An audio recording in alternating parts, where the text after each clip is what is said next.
So the New York Knicks went 3-1 in the preseason, and their only one loss was very close, and all of their wins were pretty much blowouts. So if you ask me, I believe that they are a top team in the Eastern Conference this season, and they are definitely being slept on by the rest of the NBA. So what's going on, everyone? Welcome back to the channel. For today's video, we're going to be talking about the New York Knicks, my thoughts and opinions, and why I believe that they will be way better than many people expect. So if you're new to the channel, hit that like button, subscribe for more Knicks NBA content, and let's get straight to it. So as I was saying, the Knicks pretty much did blow out their opponent in each of their preseason games. And yeah, I just think that this team is loaded. They've got such great depth. Their bench, they've got a bunch of really good young pieces that are definitely looking to have breakout seasons. We've got Emmanuel Quickly, obitoppin, Quentin Grimes, Cam Reddish, even though he is a bit older. I think that all of those guys could become good NBA players, and I think that this is their year. RJ Barrett, he's been in the league for a bit now, and I think that he's about to blossom into an NBA star. I think that he will be an all-star this season. I think that, in the preseason, just in the last preseason game, he played excellent. Scoring about 20 points, 12 rebounds, and then 3 assists. Yeah, that's very good for RJ Barrett. And then obviously Jalen Brunson has been very impressive as well. He scored 27 points in the last preseason game, and yeah, I just see no reason for this team to not at least at bare minimum make the playoffs. I think they're a top 5 team in the East, and the East is very good this season, so that's saying a lot right there. So yeah, last season RJ Barrett scored about 20 points per game, getting about 5 rebounds and 3 assists. I think that that's going to be a lot better this season. I think that he will get about 25 to 26, even 27 points per game this season.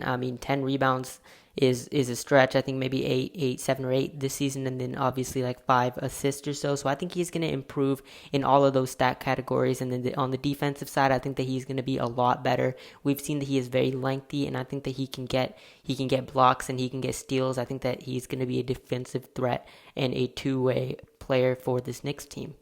Definitely Julius Randle needs to get better. I know that 2 years ago he had his kind of breakout season, and then the Knicks, they saw him as this super great player that you need to pay, as they did obviously give him a bag, and now last season was pretty awful, scoring about 20 points per game, shooting very, very bad from the field. He was supposed to, it was just bad all around, I'd like to say, and then 9 rebounds and then 5 assists, so he can play good defense sometimes. I'm not going to say he's always a great defender, shooting very, very inefficiently at 41% from the field, which is not very good. And yeah, I think that if he can return to the form that he was 2 seasons ago, the Knicks, they are loaded. And if he's not, there's definitely going to be an issue. I think that they will still be fine, but this is a guy that you paid so much money to, and if he doesn't show up like he did 2 years ago, obviously it's already looking pretty bad, but it's just going to look even worse. Obitoppin, they did draft as well. He hasn't had a great career so far.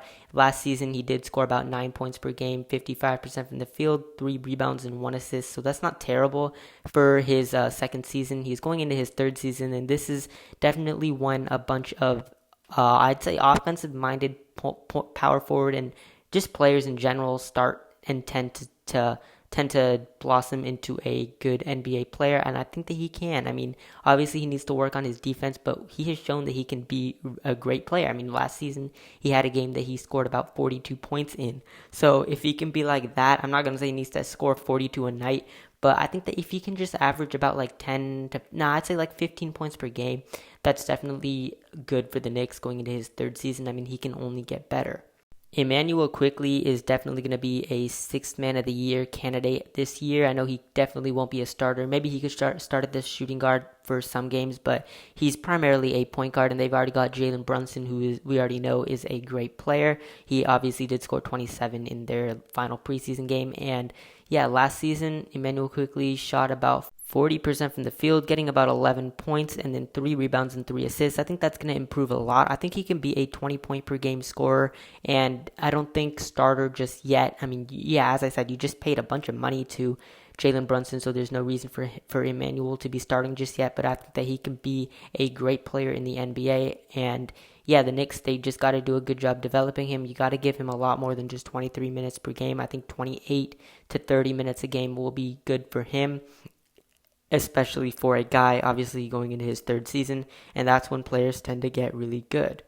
So, I mean, yeah, that's pretty much all I had to talk about in today's video. Again, if you're a Knicks fan and you enjoyed this video, hit that like button and subscribe for more Knicks and NBA content, and I'm out of here. Peace.